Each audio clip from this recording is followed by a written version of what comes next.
Welcome to দাওয়ার new video. এটা হচ্ছে এমন একটা জায়গা যেখানে শুধু পাহাড় আর জঙ্গল।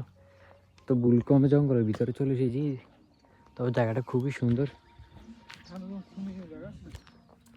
ভাগ ভাল্লুকেরও ভয় আছে এখানে নিশ্চয়ই। তো আমরা এটা জায়গাটাকে একটু এক্সপ্লেন করে দেখব, তারপর আপনাদেরকে জানাবো ইনশাল্লাহ।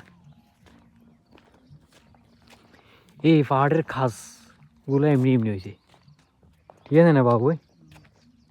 এখানে মূলত হচ্ছে আপনারা এগুলো দেখলে বোঝা যায় এখানে ওঁট, গবাদি পশু, ছাগল, মানে বিভিন্ন জাতের